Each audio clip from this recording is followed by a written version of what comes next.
In Tanzania, albinos, people who lack pigmentation in their skin, hair and eyes, have long suffered discrimination.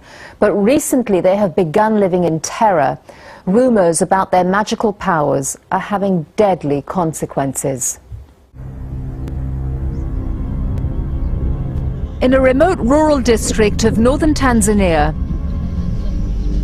a 28-year-old woman has to be fed by her own mother. She can do nothing to help her 3-year-old son. She is a victim of a brutal assault, targeted because she's an albino. She lacks pigmentation in her skin, eyes and hair. Attacks like this have been multiplying. The core of this is not about poverty, fundamentally. It's about witchcraft, and it's about evil, and it's about control, and it's about discrimination. A year ago, halfway around the world, Canadian businessman Peter Ash, an albino himself, read about the attacks. I cried myself to sleep the first day I spent hearing the stories. I couldn't believe it, that you know, children and women and men were being chopped apart for their body parts and used in potions.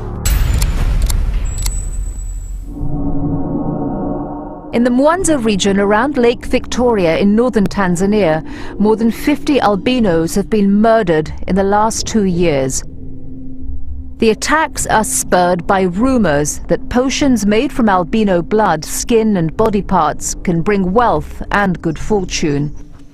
Last October, Miriam was several months pregnant when a group of men attacked her during the night. The leader had a machete, a torch and a bottle. He started to cut me up. He totally cut off this arm and gave it to the man with him. I was being slaughtered like a goat. Miriam's sister Marisa can't forget the horror of that night. Miriam started to bleed.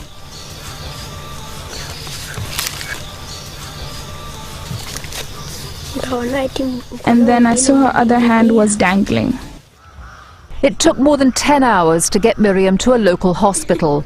It's a miracle she's alive today. But the baby she was carrying in her womb died. Miriam's mother has moved from her own village to take care of her daughter and grandson. A gene she carries means that several of her children are albino, though she doesn't have the condition herself. She can't eat, she can't dress, she can't wash herself. I have to do everything. I don't know how to cope because I've got small children. In Tanzania as a whole, there are as many as 170,000 albinos, far higher than the worldwide average. Scientists are still trying to understand why. Albinos are much more susceptible to skin conditions, especially skin cancer. Their average life expectancy here is just 40 years. In the past, albinos in rural areas were often killed at birth. To this day, few albinos even go to school, let alone university, and their job prospects are limited.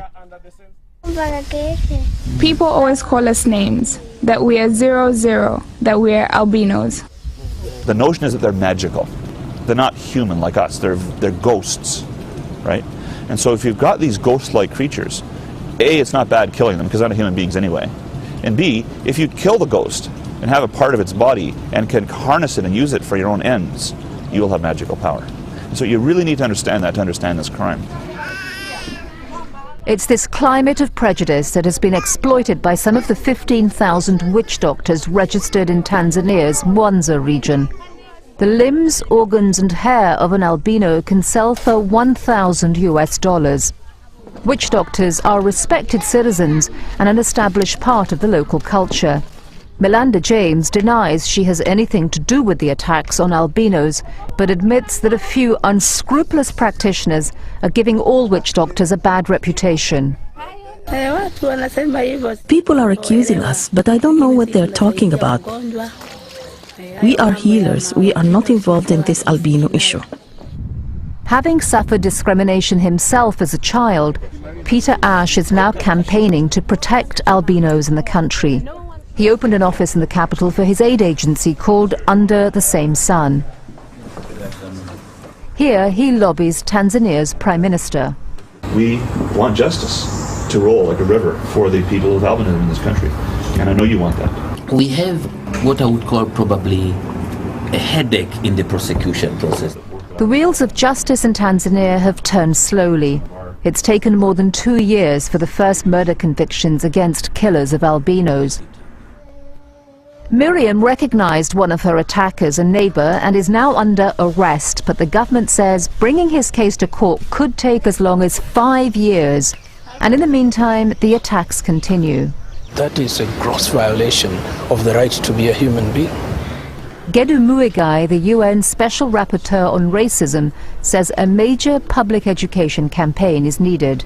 The government of Tanzania cannot succeed, or indeed any other government cannot succeed, without the population, the local population, buying into the effort to eradicate these practices, supporting the law and order enforcement machinery in finding the perpetrators, apprehending them, and punishing them. My dream would be that we would have educated, capable, hard-working people with albinism, that the average Tanzanian citizen would see these people in all walks of life, contributing to all kinds of different jobs in society, and that over time they would just become integrated in society, just like anybody else, as they have been in North America and Europe.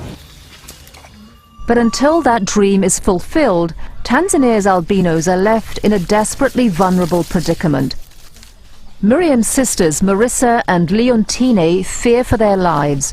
They now stay with their grandmother and hide most of the time in the forest near their hut. Miriam attempts to make do with a pair of artificial arms, but they are unwieldy and painful to wear. It's even difficult for her to hug her own son. But despite the struggle she faces every day, she is still grateful to be alive.